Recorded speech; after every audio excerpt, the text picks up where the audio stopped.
Ô, Kátia, a Giovana de Boer tá me passando aqui Ah, que o nosso convidado médico, para o fazer doutor Hélio? isso, para fazer o plantão médico com o nosso ouvinte, já tá na sua escuta, viu, Kátia? Ai, que bom, que ótimo. Eu não consegui acessar o chat ainda aqui, Danilo. Tá liberado? Sim, tô vendo aqui o pessoal participando. O Odair já te mandando um Deixa eu beijo, ver. o Eu até agora não Felipe, consegui. a Deixa eu ver. Clarice. Ah, agora veio. Que bom. Tá todo mundo aqui junto.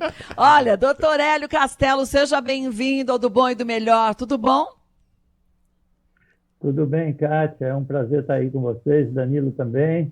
É um Obrigada, prazer tudo estar de, nosso. de volta aí, batendo papo com você, Kátia.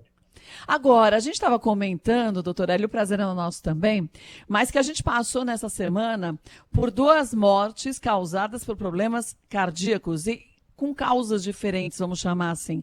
A gente teve o Fernando Vanucci e depois o Maradona. Quando a gente fala em morte por doenças cardíacas e doenças que muitas vezes poderiam ser evitadas, a gente fala um número muito grande de pessoas que perdem suas vidas anualmente, doutor. É isso mesmo, Kátia. A doença cardiovascular é a doença mais prevalente no mundo. Só no Uhum. mundo são 18 milhões de pessoas que todo ano perdem a vida com uma doença cardiovascular. É como se É. São Paulo desaparecesse todo ano por causa de uma doença Sim. cardiovascular. E a maior parte das vezes a gente poderia evitar a chegar a uma situação como essa, como a morte, né? Quais são as principais causas para a gente ficar atento, doutor Hélio, que podem levar a gente a ter problemas cardíacos no futuro? Bom, existem alguns fatores de risco que aumentam o risco, como a gente mesmo falou, fatores de risco, que aumentam a chance da pessoa ter uma doença cardiovascular, né? Uhum. Nós temos três fatores que a gente não consegue mexer, que é a idade, quanto mais velho, maior a chance da gente ter um problema. O homem ainda tem um risco um pouco maior do que a mulher, principalmente na fase, vamos dizer assim, que a gente chama fase produtiva, que Uhum. é quando a mulher ainda tem menstruação, etc., ela tem um risco um pouco menor. E o terceiro fator é o fator genético, né? Quando tem alguém na família, o risco é um pouco maior. Aí nós temos outras doenças que favorecem, outras condições que favorecem. E aí vem o estresse, a hipertensão, a diabetes, a obesidade, uso de drogas, o colesterol alto, não fazer atividade física, o sedentarismo. Quer dizer, eu sempre falo que é uma fogueira, uma brasa que fica lá e cada coisa dessa é uma lenha a mais que a gente joga. Agora, a gente viu o caso do Fernando Vanucci, que já passava, eu acho que há uns bons anos, eu entrevistei ela, acho que faz uns 6 anos mais ou menos, por uma depressão profunda. Ano passado, ele teve problemas cardíacos, ele fez angioplastia. A depressão também pode estar coligada, junto com os outros fatores, doutor Hélio, a um possível problema cardíaco ou não? Sem dúvida, hoje a gente sabe que a depressão, essas alterações do humor, alterações da parte é, emocional, vamos dizer assim, que aí nós Uhum. incluímos a depressão, nós incluímos o pânico, incluímos o estresse sensulato, né? Todo tipo de estresse, tanto estresse financeiro que as pessoas passam, estresse emocional, estresse físico. Nós temos visto agora, nesse momento que nós estamos passando na pandemia, um aumento de pessoas sofrendo de depressão por ficarem sozinhos, sem encontrar seus entes queridos, ou pessoas também com maior estresse pelo medo da doença, ou porque Sim, alguém está com a sim. doença e não sabe como vai ser o desenvolvimento. Então, sem dúvida nenhuma, a depressão ela mexe com toda a parte hormonal nossa, e ela aumenta o risco de descompensação da hipertensão, da diabetes e também de desenvolver doença cardiovascular. Olha, você sabe que eu estava olhando aqui, doutor Hélio, no nosso chat? Você que está ouvindo a gente, ou que está assistindo também, se estiver ouvindo, pode entrar em contato com a gente, mandando sua pergunta para o doutor Hélio Castelo, ou contando o seu caso sobre o problema que a gente está falando hoje, os problemas cardíacos de uma forma geral. É só mandar para o WhatsApp 999048756 ou entrar no nosso chat, como fez aqui o Oda, que diz o seguinte: vocês já perceberam que esse ano está morrendo muita gente de parada cardíaca? Por que isso, doutor Hélio? Será que é esse estresse até da pandemia que tem dado um start ainda maior? Como o senhor disse, eu tenho uma brasa e aí é uma lenha a mais que a gente está jogando? Sabe, Kátia, eu acho que o que a gente tem percebido são duas coisas. Primeiro, sem dúvida nenhuma, tem o componente de estresse, de mudança de toda a parte emocional das pessoas. Mas tem um fator que a Sociedade Brasileira de Cardiologia, a Sociedade Brasileira de Hemodinâmica, acabou fazendo uma análise e nós vimos que muitos pacientes que já tinham algumas condições, então, por exemplo, o indivíduo é hipertenso, ou o indivíduo é diabético, ou ele vinha tendo algum sintoma inicial, um pouquinho de dor no peito, um desconforto, um pouquinho de cansaço, e ele não procurou o hospital com medo da pandemia, sério, com medo do coronavírus.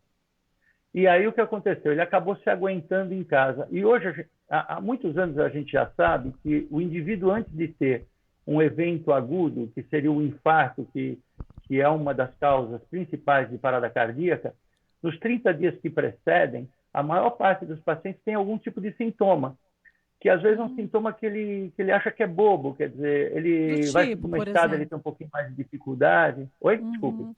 Eu falei, do tipo, quer dizer, você começou a falar, subir a escada, sentir dificuldade? Tem dificuldade para subir a escada, tem uma dorzinha que ele acha que é mal-estar gástrico, que aquilo lá é alguma coisa que ele comeu e tal. Só que o indivíduo agora em casa, numa época normal, se ele sente isso, ele já vai procurar o médico. Sim, é verdade. Agora não, ele fica em casa com medo de procurar pela insegurança. Então nós tivemos, eu fiz uma live com o diretor do SAMU e ele falou para nós o seguinte, que tinha aumentado muito a busca em casa, obviamente pelo coronavírus, mas que tinha aumentado muito o atendimento de parada cardíaca em casa, ou seja, ele chegava em casa, o indivíduo já estava morto ou estava uma parada e eles tinham que tentar ressuscitar. Por quê? Porque chegava tarde. Nós mesmos pegamos no hospital, Kátia, vários pacientes que começaram a ter o quadro de infarto e só foram procurar o hospital 5, 6, 10, 12 horas, 24 horas depois, para você ter uma ideia. Mas as duas primeiras horas... mais graves. As 2 primeiras horas que são primordiais, né? Até mais a primeira hora, quando você sente algum sintoma, que você corra para o hospital, né? Parece que quanto mais tempo passa, menores são as chances da gente de vida, né? Exatamente. Quando essa pessoa é atendida dentro dos primeiros 90 minutos, que a gente diz, né? Que a gente até faz uma correlação, falou 90 minutos é um tempo bem razoável, porque é o tempo numa partida de futebol, quer dizer, dá para chegar no hospital e dá para ser atendido. Se a pessoa é atendida dentro desses 90 minutos, e bem atendida, desentope com uma angioplastia, que é o que a gente faz, etc., a chance desse indivíduo morrer de infarto é menor que 5%. No entanto, se ele demora, a gente sabe que cada hora vai aumentando muito. Acima de 6, 10, 12 horas, a chance dele morrer chega perto de 40%, 50%. Nossa, é muito grande. Muito grande. Então, é uma mudança discrepante. Agora, por que os diabéticos dizem que tem de 2 a 4 vezes mais chances de sofrer um infarto? Como que o diabetes também prejudica o coração, doutor Hélio? A diabetes eu digo que é uma doença danada, porque ela é insidiosa. Insidiosa quer dizer, ela vai devagarinho dando sintomas, né? Os sintomas principais, para quem não está nos ouvindo e não sabe, sede em excesso, fome em excesso, pode ganhar peso sem nada, sem uma explicação, ou perder peso sem explicação. A pessoa está comendo, mas perde peso, faz muito xixi, quer dizer, esses são os principais sintomas. E o diabetes é o aumento de açúcar no sangue. Esse aumento de açúcar no sangue, essa condição causa uma inflamação na parte interna dos vasos, e isso favorece o acúmulo de gordura, além de aumentar também um tipo de gordura, que é o triglicérides, e aumentar um pouco o colesterol. Esse acúmulo de gordura vai acontecendo, então o diabetes é um dos principais fatores de risco para desenvolvimento da aterosclerose. A aterosclerose, como o próprio nome diz, ateroma é a placa de gordura, esclerose é endurecimento. Então, causa endurecimento dos vasos por formação de placa de gordura, que leva à obstrução. Então, o diabético é, sem dúvida nenhuma, o indivíduo com maior risco, ou um dos maiores riscos, tanto de infarto como de AVC. Então, aí a gente começa a parar e pensar. Enquanto o senhor falava, eu ficava aqui imaginando e juntando junto com o momento que a gente está vivendo no mundo da pandemia. Eu tenho alguns amigos que tiveram Covid, alguns profissionais que trabalham comigo também tiveram, e acho que um deles, isso que foi para mim muito, eu não imaginava que isso acontecesse como uma sequela do Covid. Ele teve uma diabetes diferente, que é considerada hoje diabetes tipo 3, que é uma diabetes que não é a 1, não é a 2, é adquirida pelo Covid. E aí eu lhe pergunto, a gente sabe como esse diabetes ele vai agir no corpo dessa pessoa, uma vez que é um diabetes que a gente não tem informações ainda, é um diabetes vindo justamente de uma doença como o Covid, isso pode ser mais prejudicial ainda para a saúde do coração, doutor Hélio? Então, todo distúrbio metabólico, Kátia, e a diabetes é um distúrbio metabólico crônico, ele pode afetar os vasos e o coração. Obviamente que a doença cardiovascular causada pela diabetes é uma doença de médio e longo prazo.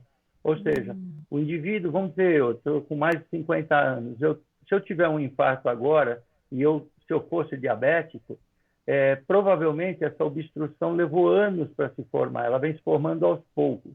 Então, a gente acredita que é provável que algumas sequelas ou algumas, vamos dizer assim, alguns problemas secundários à pandemia nós vamos ter ao longo dos próximos anos.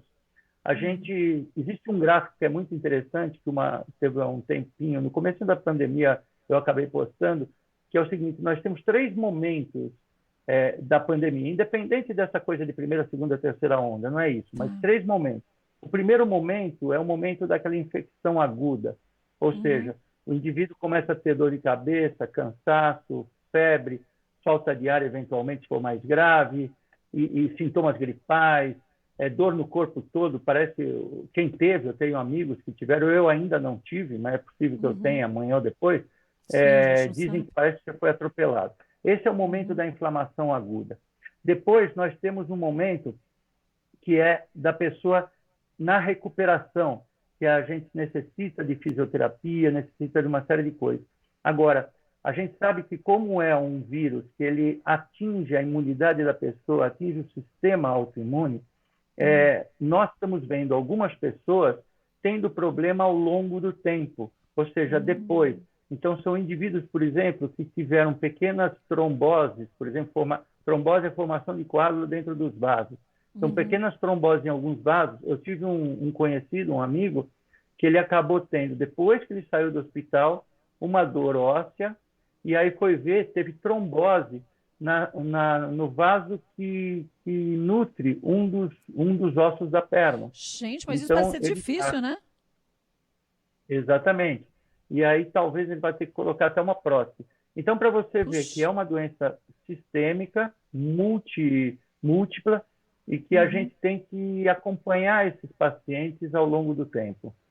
Então, por isso que a gente não pode negligenciar quando o assunto é a gente seguir as medidas que a gente sabe que por hora são as únicas que a gente pode fazer, distanciamento social, usar máscara, álcool gel, porque mesmo que a gente fale do grupo de risco, né, doutor Hélio, que seria quem tem algumas doenças crônicas e que tem mais idade, a gente vê pessoas jovens. Eu tenho amiga jovem que teve Covid e também está com grau de inflamação, e olha, isso já faz 20 dias que ela teve, hein? Está com grau de inflamação, que teve o diagnóstico, um grau de inflamação no sangue tão alto que é o que demonstra o risco de trombose, que pode levar ainda mais de 6 meses para você conseguir reverter, né, doutor Hélio? É verdade. Sabe que ao longo do tempo, o interessante dessa fase que a gente passou agora da pandemia é que a gente aprendeu a tratar dessa doença. Eu tenho certeza que tem muita coisa para aprender ainda, mas a gente foi aprendendo com a doença acontecendo em velocidade muito rápida.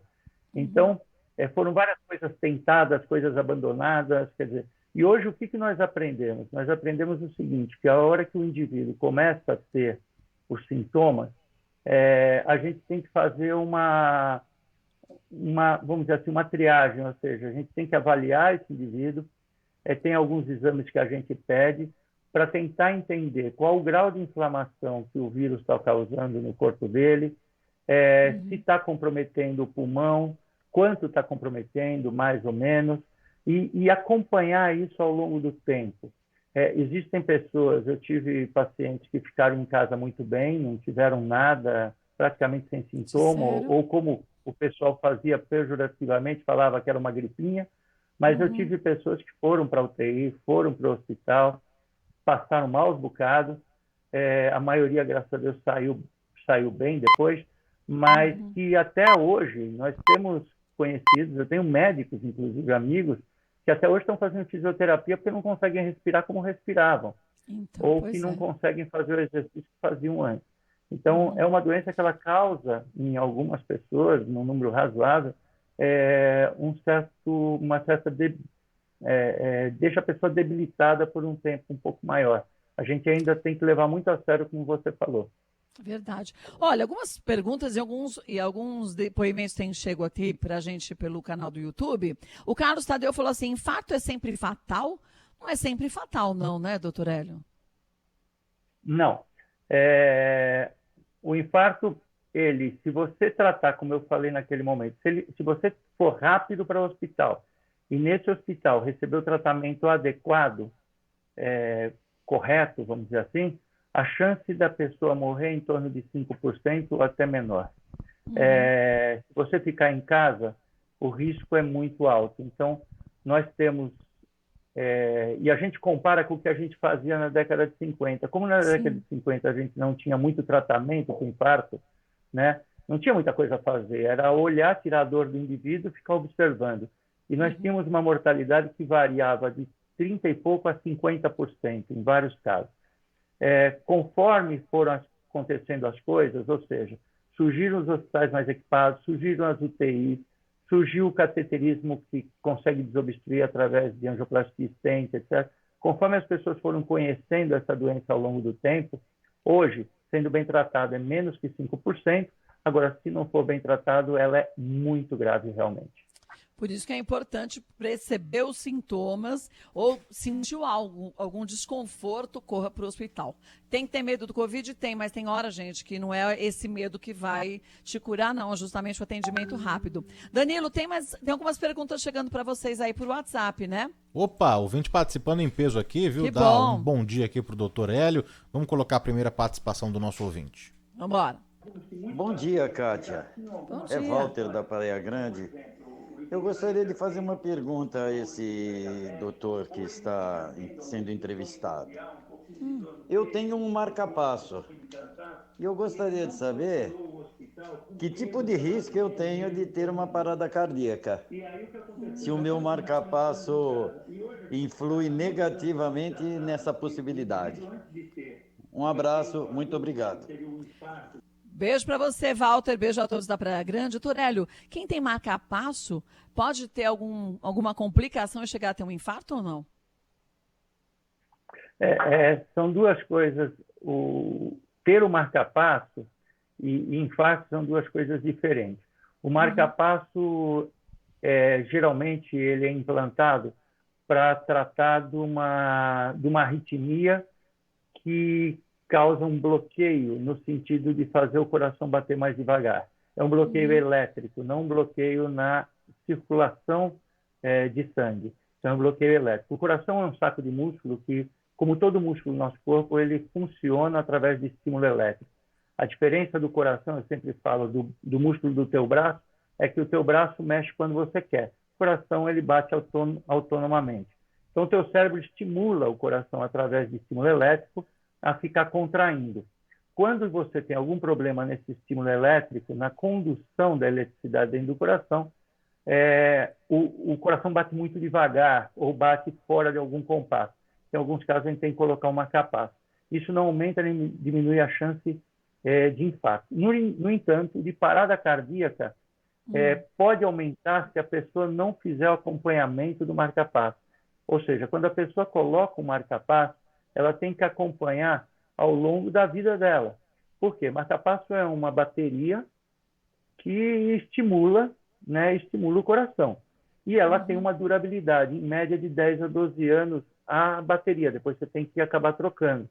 Mas é importante passar no médico cada 6 meses ou uma vez por ano, aí depende do caso, para que ele avalie. Existem alguns equipamentos que você usa, você coloca sobre o corpo da pessoa um aparelhinho e você vê como está a bateria, como está funcionando, se o marca-passo está batendo direitinho, se ele está adequado. Se fizer isso, a chance de parada cardíaca é a mesma de uma pessoa normal.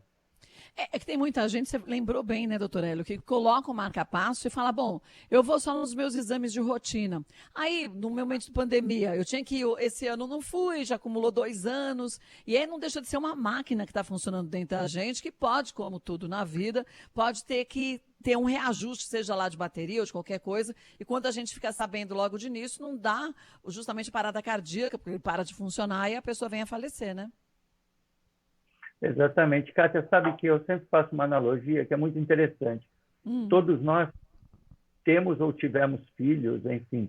E quando a criança nasce, o pai e a mãe levam ele no pediatra o tempo todo. Então, leva... Não é verdade?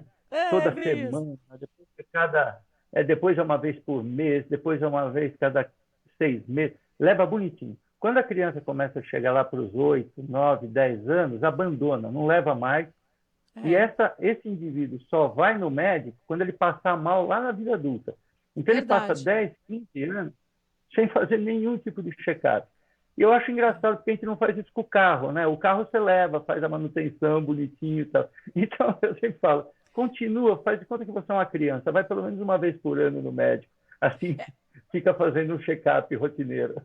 E quando a gente fala em evitar problemas de saúde, é justamente só dessa forma, né? Tem gente que tem medo do diagnóstico. Eu sempre falo aqui no programa, tanto na rádio como na TV, mas, gente, só vou ter o diagnóstico do que eu já tenho de doença, né? Então, o melhor é a gente ir para o médico, fazer os exames. Gostoso não é, mas a gente sabe que é importante para que a gente tenha certeza de como está a nossa saúde. Olha, você quer mandar suas perguntas para o Dr. Hélio Castelo? Tem o nosso WhatsApp, participe, mande por escrito ou então mensagem por áudio, 11 99904 8756 ou no nosso chat também, que tem muita gente perguntando aqui. Olha, eu vou pegar mais uma dúvida da Cleiser Penha Silva. Ela disse o seguinte, doutor, tem hora que minha vista fica embaçada. É a diabetes que deixa assim? Então, tem algumas coisas que podem acontecer, tanto com a diabetes como com a hipertensão. Pode acontecer a mudança da forma de ver, né? Quer dizer, a visão embaçada, você pode ter pontinhos, como se fosse, a gente fala como se fosse mosquinhas. Então, a pessoa está vendo, ela vê alguns pontinhos voando, que não existe.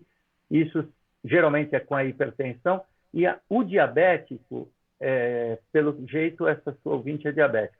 O diabético ele tem que fazer uma prevenção com o oftalmologista no mínimo uma vez por ano. Por quê? Porque a diabetes ela pode causar uma coisa que chama retinopatia diabética, ou seja, ela vai lá, causa uma doença na retina e tem alguns diabéticos que, infelizmente, acabam perdendo a visão.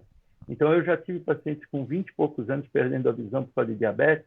É fundamental passar no oftalmologista periodicamente também para ver se está tudo bem, porque isso tem como prevenir.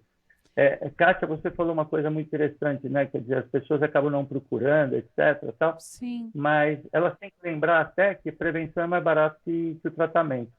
Se você vai na prevenção, dura mais, é mais rápido a conduta e acaba sendo mais barato também, né? É verdade, é verdade. Vamos ver mais uma pergunta que chegou para a gente, Danilo? Vamos lá. Bom dia, doutor. Bom dia, Kátia. Eu tenho um problema, às vezes acontece, tá? Eu sinto muita dor no peito. Só que o que acontece? Quando eu roto, essa dor no peito passa. Isso pode estar vinculado a problema cardíaco? Boa pergunta, né, doutor Hélio? Quer dizer, essa dor no peito, que quando ele arrota, ele sente um alívio, pode ser gases ou esse pode ser também um sinal de problema cardíaco? Esse tipo de dor no peito não parece ser relacionada ao coração. Parece realmente ser gases, ou o mais comum até é refluxo. Quer dizer, uma condição que, quando a gente come um alimento, ele vai da boca, desce pelo esôfago e vai até o estômago. Entre o esôfago e o estômago existe um tipo de uma válvulazinha na saída do esôfago para o estômago. E tem pessoas que têm um refluxo. Então, a hora que o estômago contrai para o alimento ir para frente, ele volta também. E como ele volta com um pouco de ácido, dá o que a gente chama de esofagite, que é uma queimação no esôfago. Isso é dolorido. Dói bastante porque contrai o esôfago e às vezes parece dor cardíaca. E pode melhorar realmente quando ele elimina o gás, porque diminui aquela pressão. Então não parece ser cardíaco, não. Agora, só a gente fazendo um alerta paralelo, né? Uma vez que a gente acaba tendo uma quantidade muito grande de refluxo por muito tempo, esse ácido, ele é comum no estômago, é importante para o estômago, mas ele não tem a proteção do estômago contra esse ácido, como no esôfago, por exemplo. Então, se a pessoa fica com muito refluxo, pode ter câncer de esôfago e outros problemas, né, doutor? Sem dúvida, não é normal isso, é uma condição que não é normal. Então, ele tem que averiguar isso. Pode ser só, nem sempre vai ter que ou fazer cirurgia ou tomar remédio, às vezes é só ajeitar a alimentação, por exemplo. Tem pessoas que têm mais refluxo, desencadeado, por exemplo, por alguns tipos de alimentos, chocolate aumenta mais, o café aumenta mais refluxo, alimentos mais condimentados, comer muito à noite e deitar, porque a gente acaba deitando e tem uma tendência ao alimento a... Peraí, que deu uma travadinha. Acho que perdemos aqui. Deixa eu ver, vamos conectar com o doutor Hélio. Enquanto isso, lembrando você que está ouvindo a gente, do Bom e do Melhor, mande suas perguntas para o doutor Hélio Castelo, 99904-8756, ou então também pelo nosso canal do YouTube. E aproveita que daqui a pouquinho o André Mantovani vai estar com a gente. Tua chance para você poder fazer as suas perguntas para o Mantovani é agora. Então, já vai mandando ou pelo WhatsApp também, ou então pelo nosso canal do YouTube, da Rádio Bandeirantes, do Bom e do Melhor, deixa sua pergunta, deixa o nome completo, deixa a data de nascimento e a pergunta, mas é uma pergunta só, hein, gente? Não é para fazer pergunta para a família inteira. E aí, daqui a pouquinho, o André Mantovani com a gente, vai tirando suas dúvidas, já que Malvi no Salvador, acho que teve algum problema, que a gente não está conseguindo conectar com ele de jeito algum, né? Às vezes acontece isso, né, Danilo? Não tem como prever, né? Acontece, né? Aquela história, quem sabe faz ao vivo, né, Kátia? É verdade. Mas e acontece. o bom é que a gente se vira nos 30, né? É verdade. E o doutor, falando nisso, já está de volta, viu? Já está de volta? Então vamos voltar com o doutor Hélio Castelo. Então, só complementando que caiu a linha, né, doutor Hélio? Então, quer dizer, a pessoa tem que ficar atento, não necessariamente em caso de refluxo, vai precisar de uma cirurgia, o controle da alimentação é importante. O senhor dizia que às vezes a gente come demais e depois vai deitar. E esse é um grande problema, né? E caiu de novo? Caiu de novo, acho Danilo. que caiu de novo. Menino, hoje tá difícil. A gente tem que pedir pra Santa Internet hoje, pra dar um auxílio. Santa Internet? Não, eu vou pedir umas cartas pro Mantovani, né? Pra saber o que tá acontecendo, porque não é possível, né? Menino, eu vou te dizer. Mas você vê como é? Eu vou te falar uma coisa. Há um tempo atrás, eu tava conversando com o Mantovani, e ele disse que ouvindo tem... bem? Tá me vendo? Agora? Deixa eu ver, doutor Hélio. Opa. Acho que ele então tá entrando. Bom. Voltamos. Voltamos? Então voltamos. Então paramos onde o senhor disse que a gente come demais e deita. É isso aí. É difícil às vezes, né? Essa é a dificuldade de a gente fazer pela online. Então Mas, a gente enfim. recorrer à Santa Internet. Mas assim, então aquilo que eu falei, nem sempre vai precisar de remédio. Às vezes uma mudança do estilo de vida, uma mudança do hábito, da forma de comer, o que comer, às vezes melhora isso, mas é importante procurar um especialista para essa área. Agora, vamos para mais uma pergunta que chegou. Tem muita gente mandando perguntas aí pelo nosso WhatsApp, mas também pelo nosso canal do YouTube. Assim a gente rapidinho consegue responder mais gente. Vamos ver mais uma, Danilo? Vamos lá. Doutor, uma dilatação de 5,1 na veia aorta é obrigado a fazer uma intervenção cirúrgica? O senhor pode me responder, por favor? Uma dilatação de 5,1 na aorta, é necessário fazer uma cirurgia, doutor Hélio? Essa é uma pergunta interessante. Quer dizer, só para explicar para as pessoas, a dilatação da aorta é a maior artéria que sai do coração, desce e vai se ramificando para o corpo todo, né? Normalmente ela tem um diâmetro menor do que isso, o diâmetro dela é em torno de 3 e pouco, né? E ela pode dilatar, dependendo da dilatação, existem vários tipos de dilatação, a gente chama essa dilatação de aneurisma, tá? Aneurisma é toda a dilatação. Eu até faço um comparativo para as pessoas entenderem. Sabe quando você olha o teu pneu e tem aquela bolinha no pneu Sim, que sim. está meio estufadinho no lugar? Então é isso, é uma fraqueza na parede do vaso que acaba dilatando aquele local. A dilatação, a gente mede o diâmetro da dilatação. Uma dilatação em torno de 5, 5,1 pode estar no limite da indicação ou não de cirurgia.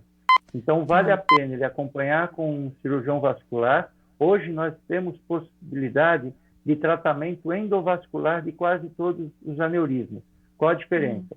Você pode tratar ou com cirurgia convencional, que abre, tira aquele pedaço dilatado e põe uma prótese, ou, entrando através de uma artéria, você põe um tipo de uma malha por dentro, que a gente chama de stent, mas é um stent vascular, uma endoprótese, que a gente chama, e com isso você fortalece a parede do vaso e você exclui o aneurisma da circulação. Então, há possibilidade de fazer com muito mais chance de sucesso e menos risco para o paciente. Em relação ao número, está no limite. Então, ele tem que ir no médico para ver. Se está dilatando nos últimos meses, pode ter indicação. Se está parado em 5,1, às vezes a gente espera um pouquinho. Vai depender de como está a clínica dele. Olha, vai ao médico, então não deixou um nome, mas corra para acompanhar direitinho para ver se há uma dilatação maior depois ou não. O Ed Patrício diz o seguinte: doutor, eu sou diabético, sinto os pés dormentes e choques dia e noite. Isso é normal? Então, essa é uma complicação da diabetes, geralmente.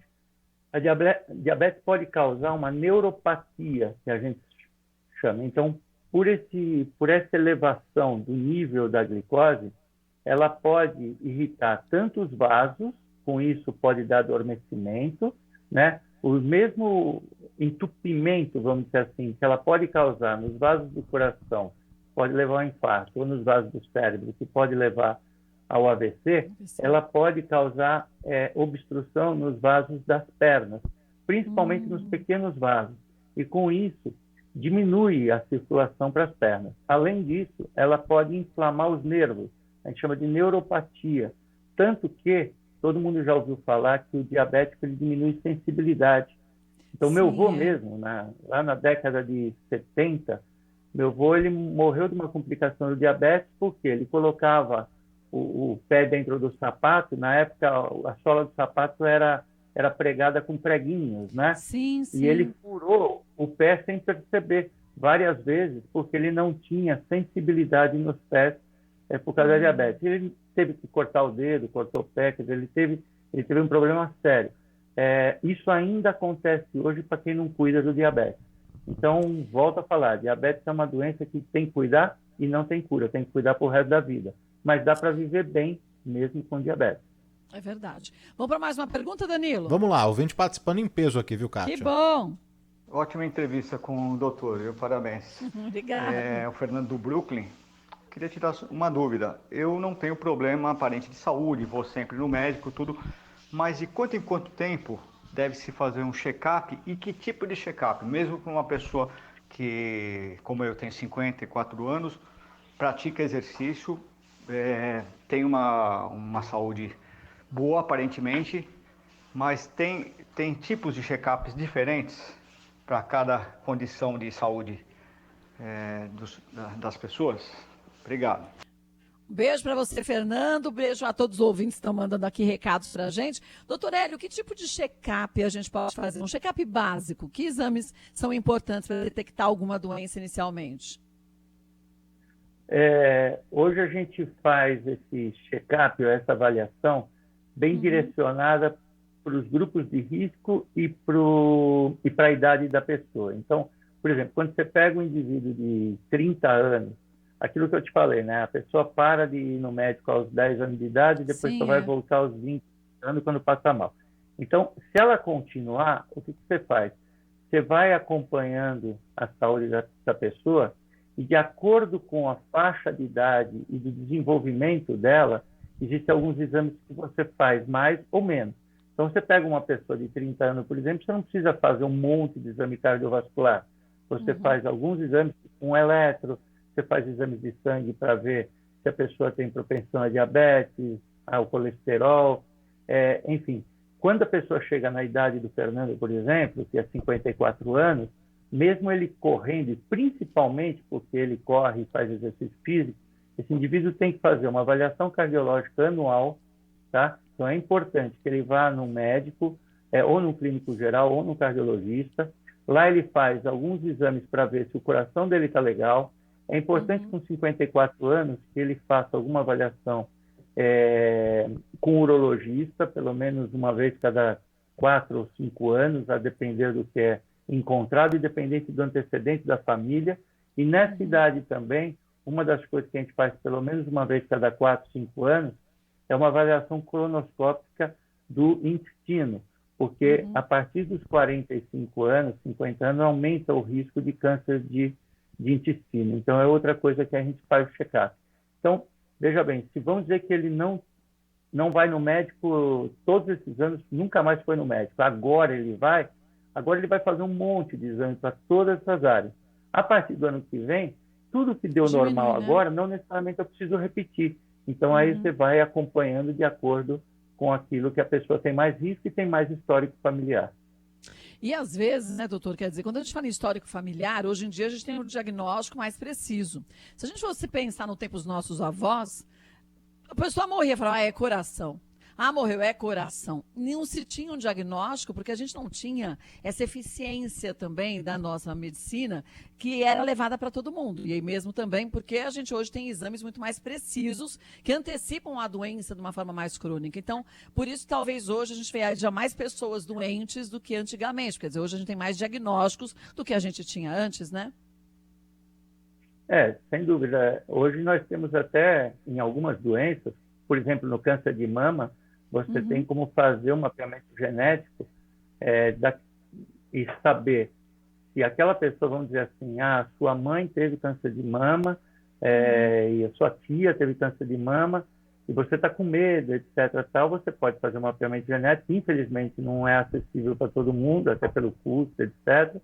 Mas dá para ter uma ideia de se você tem o gene que aumenta a chance de você ter câncer de mama. E a partir daí você fazer um acompanhamento mais de perto.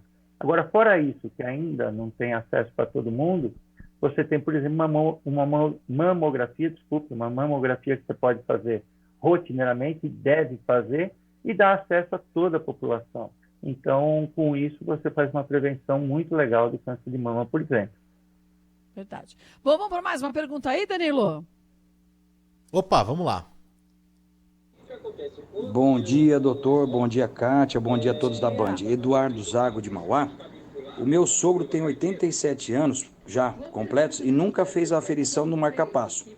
Já tem isso uns 10 anos que ele colocou. Puxa. Ele teria que trocar esse marca-passo ou vamos só fazer a aferição dele? Um abraço. Bom dia a todos. Beijo, Eduardo. Então, o sogro dele com 87 anos tem que fazer essa checada básica, como o senhor explicou antes, do marca-passo, doutor? Então, olha, é aquilo que a gente conversou, né? Quer dizer, colocou o marca-passo há 10 anos e nunca mais foi ver, quer dizer, como se tivesse comprado um radinho para casa. Pois é verdade, bem isso, né? E esquece, né? Tem que trocar a pilha, troca do radinho, deixa ligado na tomada direto, né? Mas, enfim, ele deveria ter feito o acompanhamento. O que acontece hoje é que esses marca-passos, principalmente os mais novos, eles ficam funcionando em demanda. O que significa isso? Nós colocamos o marca-passo no paciente, fica embaixo da pele, aqui, embaixo do músculo, e ele só aciona a pilha dele quando o coração bate mais devagar. Então, a durabilidade do marca-passo varia de 10 a 12, às vezes 15 anos, a depender do quanto precisou do marca-passo. Se o coração bateu muito tempo mais devagar e precisou mais do marca-passo, a pilha gasta mais. Se o coração bateu boa parte do tempo dentro do ritmo normal, o marca-passo ficou quietinho, gastou menos. É importante agora, não precisa logo de cara trocar o marca-passo, obviamente. O que precisa é passar no médico, avaliar bem esse marca-passo e ver qual a vida útil que esse marca-passo ainda tem. Então, ele pode ter, 6 meses, mas ele pode ter 4, 5 anos ainda de vida útil. E se for, aí continuar o acompanhamento agora regular. Agora é importante que vá logo, né? Porque já tem 87 anos, já faz mais de 10 anos que colocou o marca-passo, né? Marca para ontem, né? Como a gente diz, né? Quer dizer, Marca para ontem, né? Vamos para mais uma pergunta aí, Danilo? Vamos lá. Kátia, bom dia, doutor, bom dia a todos. Levei meu pai uma vez com muita dor no peito. No pronto-socorro, chegamos lá, descobrimos que não era infarto, era vesícula. Aí conversei com 2 amigos meus que tiveram esse mesmo problema e também foi vesícula. Então a vesícula às vezes pode passar por um infarto, tanta dor forte que sente no meio do peito, doutor. É isso? Um grande abraço, Ivan do Guarujá. Um beijo para você e todos do Guarujá. Doutor Hélio, pode a vesícula dar uma sensação de um infarto? pode. É complicado isso. Você vê que ser médico não é tão fácil assim, né, Kátia? Não é uma receita de bolo, né? Não é receita de... A gente sempre fala assim, a gente usa na campanha, por exemplo, na campanha da Sociedade Brasileira de Hemodinâmica, que a Kátia até nos apoiou, que é a campanha Coração Alerta, né? Lembra, Kátia? Importantíssimo, lembro. Foi ótimo. Então, e conte sempre comigo. A gente até falava, a gente sempre usa assim, dor acima do umbigo é sinal de perigo. Quer dizer, toda dor na parte alta do abdômen até essa região aqui, perto do pescoço, ela pode ser coração, mas pode ser outras coisas também. Então, a gente sempre suspeita de dor cardiovascular, principalmente cardíaca, mas pode ser vesícula. Por quê? Porque a vesícula fica do lado direito aqui, grudadinha no fígado, só que os nervos que irrigam a vesícula, eles caminham nessa direção para o meio do peito. Então, você pode ter uma dor que parece irradiada no meio do peito. Tanto vesícula, como dor de estômago, como úlcera, como gastrite, como esofagite, que a gente falou agora há pouco, que é do refluxo, como pneumonia, enfim. Tem um monte de dores que podem causar dor no tórax e que suspeita de infarto. A gente sempre fala, descarte infarto, que é uma coisa que mata de acordo com as horas, né? Que a gente falou, 1 hora você tem uma chance de 5% de morrer, com 6, 8 horas você tem quase 50% de chance de morrer. Então, tempo é vida em relação ao infarto. Se não for infarto, aí você procura as outras coisas naquela internação e, eventualmente, você pode achar uma vesícula ou qualquer outro problema. Agora, é bom lembrar, né, gente, que quem vai saber o diagnóstico correto é o médico. Então, sentiu uma dor, a gente tem que falar, será que é infarto? Será que é vesícula? Corre para o hospital e o médico ali tem a certeza do que é para conseguir fazer um tratamento mais efetivo e mais rápido, né, doutor Hélio? Vamos para mais uma pergunta? Vamos lá, vamos colocar aqui a participação em áudio do ouvinte. Então, José Afonso aqui de Mogi das Cruzes, eu sou safenado e já fiz mamária, safena, há 5 anos. Que exames rotineiros eu tenho que fazer todo ano? Quais os exames eu tenho que fazer para saber se está tudo bem ou não? Um beijo para você, José. Que exames ele tem que fazer nessas condições que ele explicou, doutor Hélio? José, você é o que a gente fala no paciente que precisa ser acompanhado no mínimo 1 vez por ano, às vezes até cada 6 meses. Você tem a doença, que é a doença cardiovascular, que é a aterosclerose, que é o que causa obstrução dos vasos. Obstruiu os seus vasos, você tratou com uma cirurgia de ponte de safena e mamária. No entanto, você não curou a doença, porque ela não tem cura. Então, você pode voltar, torço para que não tenha, mas pode voltar a ter uma nova obstrução, ou numa dessas pontes, ou numa outra artéria que não tinha obstrução no momento da cirurgia. Você tem um pouquinho mais de risco de obstrução em circulação de outro lugar do corpo, porque a doença ela pode atingir outro lugar do corpo. Então, é fundamental, você já tem 5 anos de cirurgia, é importante que você mantivesse o tratamento, desde que você saiu da cirurgia, mantivesse o acompanhamento. No início, os pacientes que acabam acompanhando com a gente, que faz, por exemplo, uma cirurgia, a gente acompanha nos primeiros 6 meses um pouco mais de perto, depois a gente passa a acompanhar semestral, e aí, dependendo, se ele está indo muito, muito bem, depois de alguns anos, 2, 3 anos, a gente passa a fazer um acompanhamento anual, entende? Mas tudo depende de como está o teu quadro geral e, principalmente, fazer o que a gente chama de prevenção terciária, que é diminuir os fatores de risco que fazem progredir tua doença. Então, controlar a tua diabetes, tua hipertensão, teu peso, a tua atividade física, não fumar, aquelas coisas todas que a gente tem que fazer de forma mais rigorosa com você. Muito bem. Olha, a Clarice Fátima, sempre está participando com a gente aqui pelo nosso chat do canal do YouTube. Ela diz o seguinte: minha irmã tem problema de coração e vai ter que tirar a vesícula. Ela já teve um pequeno infarto e tem pressão alta. Tem algum cuidado redobrado que ela tenha que ter, doutor Hélio? Toda pessoa que vai fazer uma cirurgia não cardíaca, mas já tem um antecedente cardiológico, ela tem que primeiro fazer uma avaliação cardiovascular. Na verdade é o seguinte: toda pessoa que vai se meter uma cirurgia tem que fazer uma avaliação anestésica e uma avaliação cardiovascular, em qualquer idade. Principalmente quem já teve um infarto, qualquer doença cardiovascular, tem para que tenha menos risco no momento da cirurgia.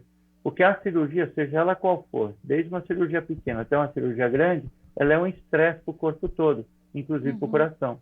Então, hoje, os bons hospitais não operam ninguém de nenhuma cirurgia sem uma avaliação cardiovascular antes. Então, é importante saber se ela está nos trinques, como a gente disse, quer dizer, está tudo certinho dela, para ela poder operar com segurança. Outra dúvida que chegou aqui é da Rose Colette. Bom dia, doutor Hélio. Meu pai tem 83 anos e apresenta uma arritmia, fibrilação atrial. Foi indicado o uso de coagulante. É recomendável? Então, essa arritmia, que é fibrilação atrial, acontece principalmente em idosos, é quando o átrio, que é uma área de cima do coração, ele dilata um pouquinho. Tá? Fibrilação atrial é muito comum e tem que usar um dos tratamentos quando não dá para reverter, porque em vários casos hoje a gente usa várias técnicas, tanto técnicas com medicamento como cardioversão, que é tipo um choquinho com a pessoa dormindo, como ablação, que é como se a gente cauterizasse aquele ponto onde causa arritmia através de um cateterismo, para reverter a fibrilação atrial, que é a arritmia. Quando a gente não consegue reverter a arritmia, a pessoa vai ter que conviver com essa arritmia o resto da vida, é importante ela tomar um anticoagulante. Por quê? Porque pode formar dentro dessa câmara do coração, que é o átrio esquerdo, pode formar coágulos. Aumenta em 70% a formação de coágulos. E esse coágulo pode se desprender e aumenta a chance de AVC. Então, tem que tomar anticoagulante sim. Se ele não puder tomar anticoagulante por algum motivo, aí existem outras formas de tratar, mas aí também através de catéter, etc. Olha, gente, é sempre importante. Eu faço isso e tem gente que tem vergonha. Anotar num bloquinho de notas do celular, num papelzinho, suas dúvidas. Quando chegar no médico, pergunta. Porque às vezes a gente acha que a pergunta da gente é considerada uma pergunta idiota, uma pergunta burra, e a gente não fez medicina, a gente não sabe. E se a gente não tem certeza do que deve ser feito e o porquê, a gente não vai fazer a nossa parte também, quando o assunto é cuidar da nossa saúde. Então, a informação é sempre importante, né, doutor Hélio? Eu falo isso para os pacientes. No consultório, eles trazem até algumas coisas que a gente orienta. Primeiro, anotar toda a dúvida que você tem. Vamos dizer assim, ele passa comigo cada 3 meses ou cada 6 meses. Eu falo, vai acontecendo as coisas, coisa boba, você anota. Se for uma coisa mais séria, entre em contato, passa em consulta, etc. E outra coisa que eu falo também, toda vez que você fizer alguma medida, mediu pressão, mediu frequência, foi lá na academia que mediram não sei o que lá, anota no papelzinho, faz um diário seu de saúde. Porque às vezes isso facilita muito para o médico. O médico não está com você o tempo todo. Sim. Então, quando ele percebe isso daqui, isso facilita bastante. Já existem até alguns aplicativos onde você pode fazer isso também, né? Então, fica mais fácil. Doutor Hélio, queria agradecer demais a sua participação. Quem quiser entrar em contato com o senhor, de que forma a gente consegue? Olha, pode ser a forma mais fácil. Infelizmente, o Conselho Federal de Medicina não nos permite dar muito contato, mas a forma mais fácil é pelo Instagram, tá? Que o Instagram é Hélio Castelo, como está escrito aí, Hélio Castelo, Castelo com 2 L, tá? Ou pelo site da nosso grupo, que é Grupo Angiocardio, com G, né? angiocardio.com.br. Queria agradecer demais sua participação. Tava com saudade de tê-la aqui com a gente, nos orientando. Obrigada mesmo, tudo de melhor, viu, doutor Hélio? Um excelente final de semana e um bom final de ano para todos vocês. Um abraço. Amém, Tchau, a nós todos. Beijo. Tchau, tchau.